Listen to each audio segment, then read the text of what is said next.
yang harus kita laksanakan dalam keseharian kita terhadap siswa. Tadi disebutkan bahwa penilaian itu bukan hanya untuk melihat hasil akhir dari siswa. Kalau kita hanya melihat hasil akhir saja, berarti kita egois, Bapak Ibu. Kita hanya menilai siswa aja. Kita siapa yang menilai? Justru nilai yang diberikan kepada siswa itu adalah nilai kita juga, Bapak Ibu. Jadi jangan salah kalau Bapak Ibu ngasih nilainya jelek semua. Bukan siswanya yang jelek. Iya, setuju Pak. Kitanya yang gak bagus, Bapak Ibu. Karena apa? Fungsi asesmen itu selain menilai siswa juga menilai kita. Salah Bapak Ibu kalau kita bangga dengan memberikan nilai jelek. Berarti kita bangga dengan kekurangan kita. Kita kan harus introspeksi. Kenapa sih nilainya jelek? Karena ada fungsi asesmen itu buat apa? Satu, untuk menilai siswa. Dua, menilai kitanya. Ketiga, menilai prosesnya. Nah itu yang harus kita pahami Bapak Ibu. Kita jangan hanya mengandalkan penilaian sumatif aja. Mungkin Bapak Ibu udah tahu lah jenis-jenis penilaian ya. Kalau sekarang di penilaian atau asesmen pembelajaran Merdeka Belajar sama 3 Bapak Ibu. Hanya istilahnya kayaknya nggak tahu baru, nggak tahu, memang saya yang baru tahu gitu. Jadi di situ ada assessment as learning, ada assessment for learning, ada assessment of learning. Nanti istilah kita di pembelajaran di Merdeka Belajar ada 3. Dan kalau saya terjemahkan itu ke penilaian otentik yang dalam 2013, kurikulum 2013 kita laksanakan, sebenarnya nggak jauh beda sebenarnya. Perbedaannya hanya di pembelajaran berbasis proyek saja. Karena di dalamnya itu kita menilai proses bagaimana penerapan profil pelajar Pancasila diterapkan di model pembelajaran berbasis proyek. Nah ini Bapak Ibu ya, jadi kita punya PR untuk mendongkrak nilai rapor mutu di poin penilaian otentik gitu. Yang nilainya hanya berbintang 1. Jadi kalau bintang 1 itu merah Bapak Ibu di raportnya, merah. Dan itu diangkat sama Pak, kemarin judulnya bukan yang di hari ya. Diangkat oleh Pak Ahmad karena memang kurang. Termasuk di SMA 3. Ternyata kurangnya di mana? Ternyata kurangnya itu ditindak lanjut Bapak Ibu. Perlu kita tahu itu. Kurangnya di mana ya ini penilaian otentik SMA Jalaksana, SMA 3. Sama kebetulan nilainya bintang 1. Ternyata setelah dilihat di poin-poin raport mutu, kurangnya itu ditindak lanjut penilaian otentik. Nah ini berhubungan erat dengan supervisi Bapak Ibu. Sangat berhubungan erat dengan supervisi. Jadi pada saat supervisi mungkin penilaiannya udah bagus, tapi pada saat aplikasi di lapangannya tidak ada. Apa maksud tindak lanjut di sini? Nah setelah kita memperoleh nilai dari siswa, tindak lanjutnya kurang. Misalnya ada yang disebut dengan remedial teaching. Pernahkah kita lakukan itu? Kan gitu. Atau udah remit, langsung remit gitu. Soalnya diubah lagi. Bapak Ibu kalau remit soal dirubah Bapak Ibu? Diubah? Tidak. Sama persis. Kita koreksi. Kenapa nilainya jelek gitu kan? Nih, kita ngeremit nih. Misalnya 5 soal. Apakah soal yang masih yang itu? Yang itu. Yang salahnya saja. Jadi kalau 5 soal, banyak yang salah 2 soal, maka remit 2 soal. Itu. Sama persis soalnya? Oke. Banyak yang sama persis. Kemungkinan banyak. Mayoritas. Berarti anak-anak pasti lulus semua, Pak ya? Kan soalnya sama, dia udah tahu. Di rumah ada pasti ini soalnya. Oh, nggak palsu nih. Yang bagus Bapak Ibu, yang sama indikatornya. Jadi indikatornya sama. Itu yang bagus. Jadi tidak mengubah, tidak tidak mengubah makna, tidak. Misalnya gini, kalau di matematik soal ulangan 4 tambah 3, nanti remedial diturunkan dikit 2 tambah 3 aja misalnya. Indikatornya sama, peserta didik dapat menjumlahkan 2 buah bilangan bulat. Nah, itu indikator. Ya kan? Kecuali kalau PKN misalnya, peserta didik dapat menyebutkan 3 dari 5 syarat berdirinya suatu negara. Misalnya Pak ya, indikatornya itu, ya tetap indikator yang gitu. Tapi mungkin kasih rambu-rambu. Nah, kemarin kamu ngejawabnya ada berapa? 2 tapi salah. Nah, coba mulain. Nah, misalnya gitu. Boleh, karena indikator sama. Dan tidak ada kemungkinan lain. Kalau syaratnya ada 5, nggak boleh ditambah, berarti ya, tetap aja 5 gitu. Suruh nyebutkan 3. Kalau dia kemarin salahnya 2, sekarang jadi bagus, nggak apa-apa. Soal sama namanya. Tapi indikator juga tetap harus sama. Jangan ngubah indikator, Bapak. Tidak apa? Kasihan nantinya, apalagi jadi lebih susah. Tapi proses yang disebut tindak lanjut penilaian otentik harus dimulai dari remedial teaching. Jadi remedial ngajar dulu, mengajar ulang dulu gitu, kalau perlu. Nah, itu yang disebut tindak lanjut. Baru kesananya remedial tes. Nah, sehingga diperoleh. Terus nggak lulus lagi Bapak Ibu, misalnya. Suka ada nggak seperti itu? Atau udahlah sekali penting remedial gitu. Ada nggak yang pernah 2 kali, 3 kali? Kan kita pengen tahu prosesnya. Sekali cukup Bapak Ibu? Enggak. Kalau masih belum lulus, boleh sekali lagi Bapak Ibu. Nggak apa-apa. Masih belum lulus? Tugas. Nah, itu yang disebut tindak lanjut Bapak Ibu. Ya. Kemudian disebut penilaian otentik. Nah, ini yang perlu kita tahu juga, apa yang disebut penilaian otentik. Karena di sini nih lihat bagaimana asesmen dalam pembelajaran di Merdeka Belajar. Ini otentik nantinya. Jadi kita harus bahas dulu penilaian otentik yang zaman dulu. Apa yang dimaksud penilaian otentik? Kayak apa? Kalau ulangan nih hari ini, ulangan hari ini formatif ya misalnya. Kemudian dibawa ke rumah. Seminggu yang akan datang dibagikan. Otentik tak Bapak Ibu? Tidak otentik. Udah dibawa ke rumah, udah pakai perasaan, udah pakai gambaran, ya masih apalagi nggak dibagiin lagi ulangannya. Wah, sangat tidak otentik. Kan harus paham dulu. Jadi yang disebut otentik itu Bapak Ibu, di akhir pembelajaran disiapkan waktu entah 10 atau 15 menit, dites dengan soal hanya 1 atau 2 saja. Kemudian saat itu diperiksa, diberitahukan. Itu yang disebut otentik Bapak Ibu. Sebenarnya cuman jarang sekali kita melakukan itu karena kajong jumenan. Lagi ngajar aja udah bel. Banyak yang seperti itu ya. Lagi ngajar bel, udah sampai di sini dulu. Baru-baru penutup. Bagian isinya aja keburu bel. Nah itu jadi hal seperti itu harus kita perbaiki. Oleh sebab itu nanti di asesmen ini ada yang disebut modul ajar Bapak Ibu. Nanti di modul ajar itu lebih detail, lebih jelas apa yang harus kita lakukan. Walaupun hampir sama dengan RPP. Nanti RPP nggak ada lagi, Bapak Ibu nggak perlu bikin RPP nanti. Karena di dalam modul ajar sudah tercakup di dalam. Oke, kita itu baru gambaran kita saja introspeksi. Apakah kita sudah melaksanakan penilaian otentik yang sebenarnya atau seperti apa ya? Dan saya yakin karena nilainya juga bintangnya hanya 1, berarti ya banyak yang ditinggalkannya. Jadi jarang melakukan penilaian otentik. Jadi saat itu tes, saat itu diperiksa, saat itu dibagikan. Nah, oleh sebab itu di AKM Bapak Ibu, di AKM otentik itu. Karena saat itu tes udah langsung bisa nilai, lihat nilai kan. Nah, itu yang otentik itu. Jadi udah nggak pakai perasaan lagi.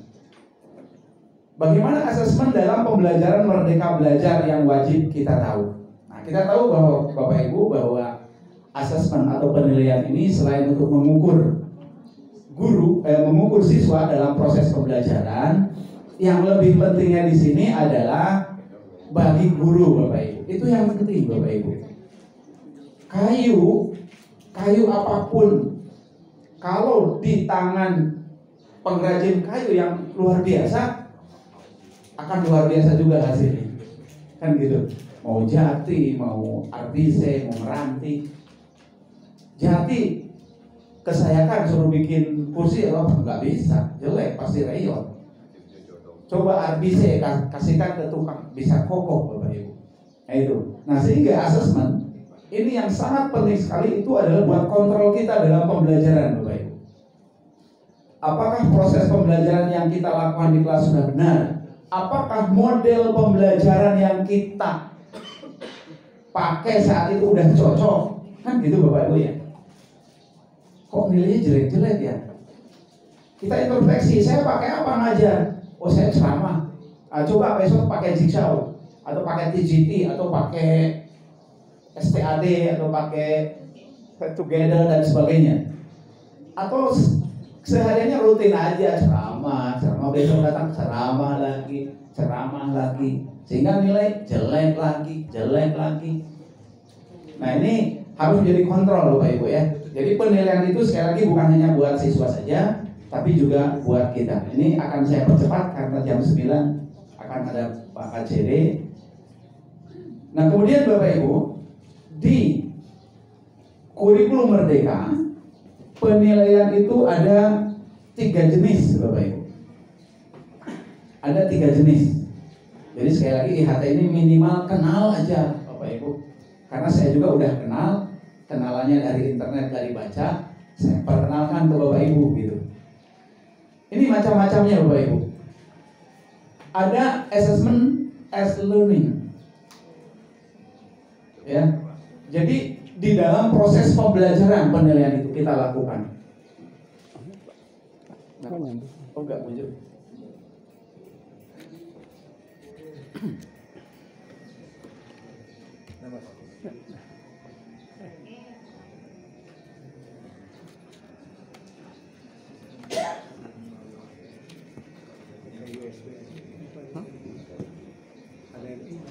Ini ada ini ya? Ya.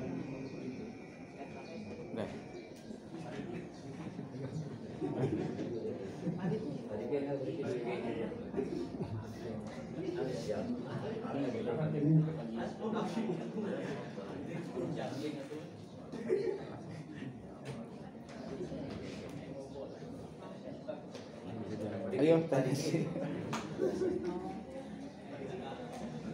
Ya sambil nunggu. Jadi ada assessment jangan dari learning dulu. Ada assessment for learning. Kita awal dari situ aja. Jadi ada penilaian diagnosis Bapak Ibu. Penilaian sebelum kita mengajar. Apakah kita suka melakukan penilaian sebelum mengajar misalnya?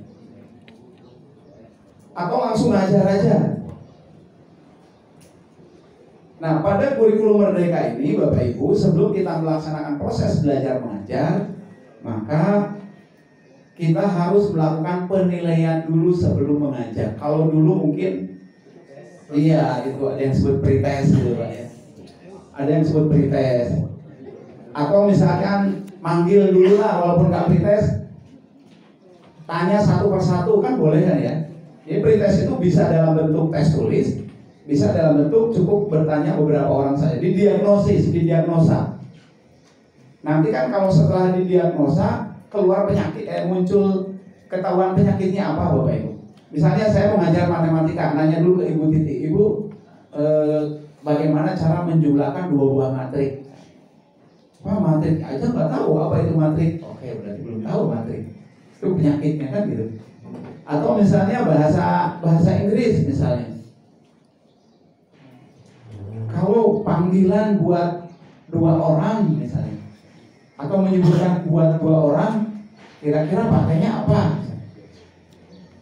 Jangankan 2 orang, 1 orang aja nggak tahu misalnya. Atau pelajaran lain, itu didiagnosa dulu Bapak Ibu. Sama pada saat kita ke dokter, sebelum kita disuntik, sebelum kita dikasih obat, pasti ditanya Bapak Ibu, Ibu sakit apa? Ini kalau malam kepala pusing gitu kan. Kemudian pada saat bangun juga nambah pusing. Jadi nggak ke sekolah. Atau pas lagi ngajar tiba-tiba pusing gitu. Jadi saya keluar dari kelas, ngantri di situ. Tapi kalau sudah kena asap, pusingnya hilang. Diagnosa Bapak Ibu. Kenapa dokter itu banyak tepatnya memberikan obat? Karena dia mendiagnosa dulu. Guru Bapak Ibu sebelum ngajar diagnosa dulu. Di mana kelemahan siswa? Nih saya mau ngajari materi tentang X. Tanya seputar X Bapak Ibu.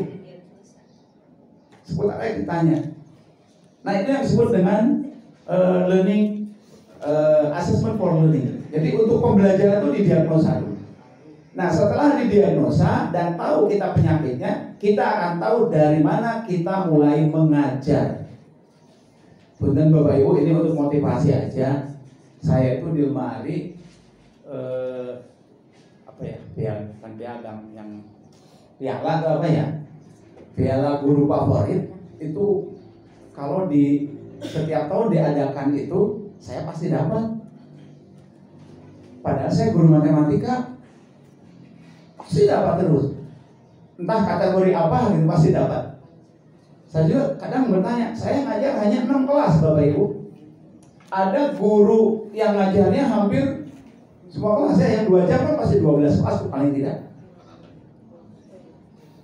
Kenapa yang ngajarnya sedikit malah dapat? Kalau saya sendiri nggak tahu, emang saya ngajarnya bagus atau gimana saya nggak tahu. Yang jelas saat itu selalu dapat Pak. Yang namanya piala dari siswa itu selalu dapat. Malah satu hari saya dapat 1 juta Pak dari kepala sekolah. 1 juta karena udah berkali-kali dapat itu. Itu Bapak Ibu. Nah artinya apa? Artinya dalam proses pembelajaran maupun di lingkungan sekolah, saya ulangi, dalam proses pembelajaran maupun di lingkungan sekolah, kita itu ada chemistry-nya dengan siswa. Sehingga siswa senang Bapak Ibu. Nggak lihat matematikanya, nggak lihat Bapak Ibu. Kalau siswa udah senang belajar dengan kita, saya yakin Bapak Ibu belajarnya juga semangat. Tinggal kita bagaimana caranya biar disenangi siswa. Jangan sampai begini.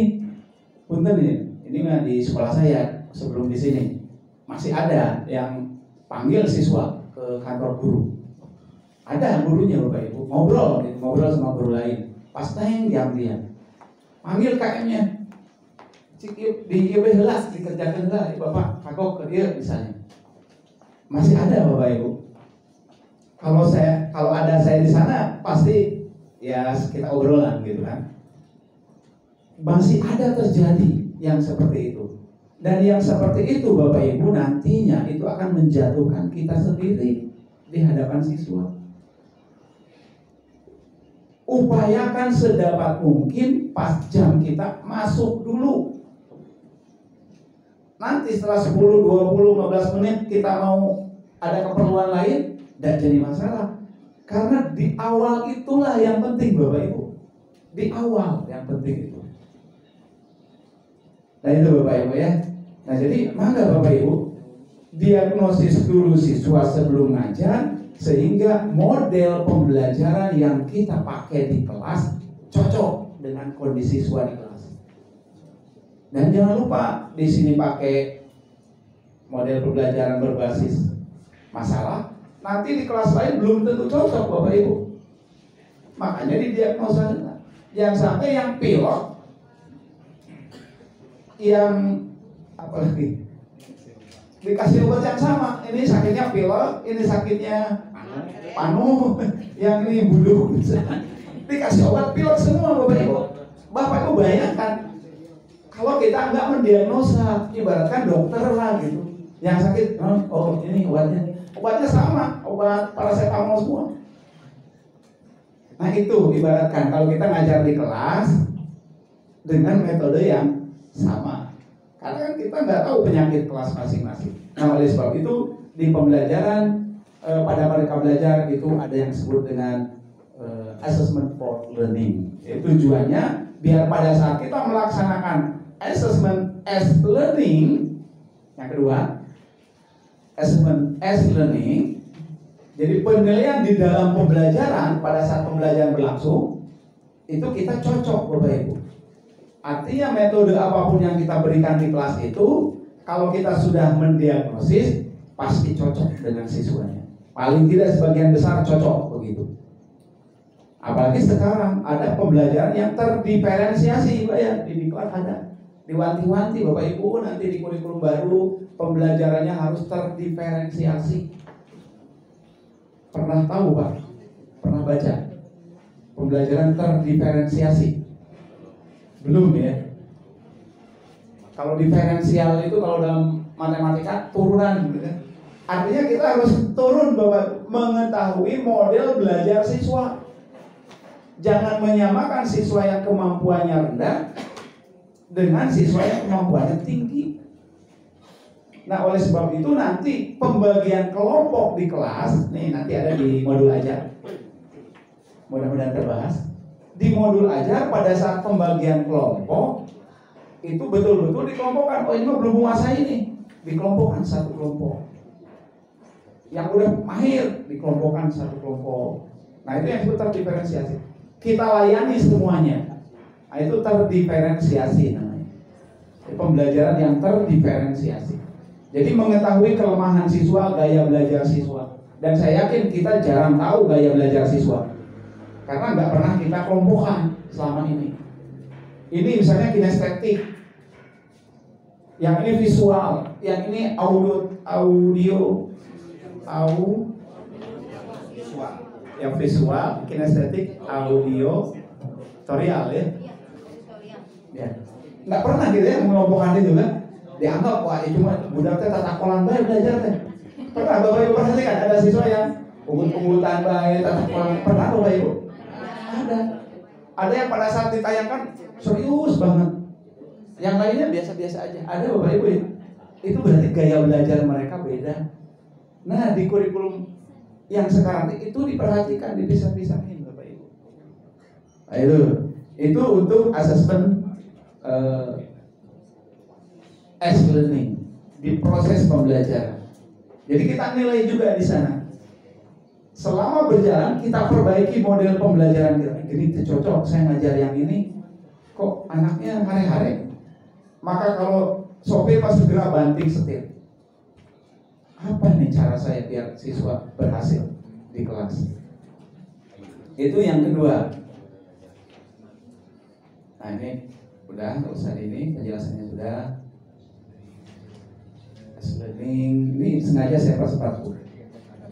Dan yang terakhir penilaian di akhir pembelajaran, yaitu assessment of learning. Ya Bapak Ibu udah mengenal dengan yang disebut tes UTS. Saya kemarin ditanyakan, apakah dengan kurikulum Merdeka masih ada UTS UAS? Masih ada Bapak Ibu. Itu namanya assessment of learning namanya. Artinya tidak jauh beda dengan yang seperti biasa. Dan ternyata setelah saya kaji ulang lagi, saya baca lagi semalam, saya baca lagi karena harus ngasih ini materi assessment. Ternyata masih ada Pak yang disebut remedial, masih ada. Kemarin ada pertanyaan juga ya Mas saya, Pak masih ada remedi, masih ada remedial. Apabila tujuan atau capaian pembelajaran yang kita tentukan di kelas itu belum tercapai Bapak Ibu. Saya mau nggak mau remedial, cukuplah segini aja, nggak apa-apa. Ini letak merdekanya guru dalam kurikulum Merdeka. Jadi Bapak Ibu nggak perlu menentukan KKM harus berapa, nggak perlu.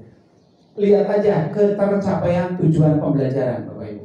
Kalau kata Bapak Ibu udah cukup, silakan kasih nilai. Kalau kata Bapak Ibu, wah ini mah harus diremedial, silakan remedial. Jangan mencontoh guru lain. Berarti masih nggak merdeka. Indonesia nyontoh negara mana nggak merdeka, itu nyontoh kayaknya. Indonesia berkiblat kemana kurikulumnya? Masih belum merdeka. Sama, kita lihat si Bapak itu mau ngeremedi, itu lagi remedial. Surahlah ada remedi, jangan Bapak Ibu. Kita kan punya CP nanti capaian pembelajarannya sampai di mana. Nanti CP itu kan diturunkan jadi ATP nantinya. Kemarin sudah saya tayangkan dari CP, capaian pembelajaran yang sudah saya share, Bapak Ibu uraikan lewat ATP. ATP, alur tujuan pembelajaran. Jadi di ATP itu ada kotak-kotak seperti itu, sama dengan silabus. Kalau dulu mas silabus Pak namanya. Di ATP ada jumlah jam. Di ATP ada tujuan pembelajaran. Tujuan pembelajaran ini jumlah jam berapa? Terus. Nantilah itu secara teknis, maka ada filenya Pak ya. Kalau nggak jelas kita diskusikan. Saya secara umum saja. Jelas kalau saya ngasih materi kurikulum 2013 itu 14 hari Bapak Ibu. Asesmennya 2 hari, sekian 2 hari. Biasa di hotel-hotel di Bandung, di Garut, di Jogja, keliling Bogor, Jakarta. Enggak 2 hari Bapak Ibu. Makanya peserta kadang-kadang bosan, 14 hari ketemu saya aja terus. Ini 2 hari. Kalau saya kenapa siap? Ya biasa gitu. Biasa ngasih 14 hari. Ini 2 hari ya ringan sekali Bapak Ibu ya. Nah jadi sekali lagi, nanti dari CP dari capaian pembelajaran itu diuraikan Bapak Ibu ke ATP. Silabus itu sudah ada, nggak perlu kita buat. Sudah ada. Nah dari silabus itu, dari ATP, dari alur tujuan pembelajaran, kan banyak tujuan pembelajaran nanti tuh. Yang Bapak ajarkan nanti tujuan pembelajaran yang mana di kelas. Kemudian di akhir, pada saat assessment of learning, Bapak Ibu uji kan. Biasa ulangan gitu, ulangan. Mau pilihan ganda, mau esai, mau menjodohkan, mau pilihan ganda kompleks kan gitu Pak ya, di AKM. Kita harus ke sana Bapak Ibu, betul. Kemarin saya ngecek ke bagian di sini ya. Di sini saya pengen lihat soal.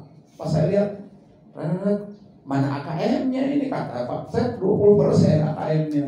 Jadi masih ada yang nggak ada AKM-nya. Saya ngecek Bapak Ibu. Kata Pak udah saya sarankan minimal 20% AKM. Tapi masih ada yang nggak ada AKM-nya. Nanti Bapak Ibu ke depan, nanti di UTS atau di UAS atau ulangan harian, kalau ulangan 5 soal, 1 Bapak Ibu selipkan AKM. Ciri-ciri soal AKM persis dengan ciri-ciri soal HOTS. Saya yakin udah Bu Susi kan biasanya yang ngejelasin soal HOTS itu. Ya pernah mungkin ya. Karena dulu waktu di Bandung juga dengan saya. Jadi AKM itu nggak jauh beda dengan soal HOTS. Nah nanti Bapak Ibu biasakan di soal formatif, kemudian di UTS maupun UAS 20% lah kasih soal HOTS Bapak Ibu. Kasih soal AKM. Kalau saya di SMA 3 sudah memberikan IHT soal AKM dan HOTS. Tapi di sini juga saya yakin sudah. Apa ciri-ciri soal AKM, bentuk soalnya kayak apa, nanti kriterianya seperti apa, saya yakin di sini juga sudah. Nah itu Bapak Ibu. Jadi pada saat di UTS dan UAS, kalau tujuan pembelajarannya belum tercapai, menurut Bapak, jangan menurut KKM, nggak ada KKM kan? Kalau KKM Bapak Ibu, apa sih bedanya? Kenapa nggak ada KKM? Kalau KKM mengejar nilai akhir, benar Pak ya? Kalau kita pakai KKM, mengejar nilai 76 misalnya ini apa? Kelas 10 76 misalnya. Berarti kita mengejar nilai 76. Berarti kita dibelenggu dengan nilai 76. Itulah yang disebut nggak merdeka. Kalau sekarang mah enggak Bapak Ibu. Agak cukup lah, usah dikasih 78. Naik kelas Bapak Ibu. SMA 60 naik kelas karena nggak ada KKM. Lihat capaian atau tujuan pembelajaran yang tercapai. Sekali lagi ya, lihat tujuan pembelajaran yang tercapainya. Jadi nggak dipatok dengan KKM. Nah nanti dari ATP turun ke bawah yang disebut modul ajar. Kalau modul ajar dulu mah RPP. Jadi ingat-ingat KIKD jadi CP, kita hafalkan Bapak Ibu semenit. Biar hafal kan nanti keluar dari sini hafal. KIKD jadi CP, capaian pembelajaran. Isinya hampir sama dengan KIKD. Nanti dari KIKD kan bikin silabus. Silabus kan ada kotak-kotak sarana prasarana alokasi waktu ya kan ya di silabus. Nah sekarang jadi ATP, alur tujuan pembelajaran. Hafal ya? Nanti dari silabus kita kan bikin RPP. RPP itu jadi modul ajar istilahnya. Nanti di materi modul ajar saya jelasin. Contohnya ada lengkap nanti di Pastek. Jadi tinggal Bapak Ibu praktekkan, hari ini yang nggak jelas nanya gitu Bapak Ibu. Itu assessment of learning. Asesmen ini juga dapat digunakan guru untuk mengetahui apakah siswa telah mampu mencapai kompetensi dasar yang telah dirumuskan, capaian pembelajaran tadi. Pelaksanaannya bersifat formal sehingga membutuhkan perancangan instrumen yang tepat sesuai dengan capaian kompetensi yang diharapkan dan proses pelaksanaan yang sesuai dengan prinsip asesmen. Formal, jadi kayak kemarin itu formal namanya. Misalnya bangku dikasih nomor kan gitu, ada pengawasan gitu ya. Sama lah, jadi yang itu juga ada. Cuman sekali lagi tidak membutuhkan KKM. Dan yang terakhirnya terima kasih.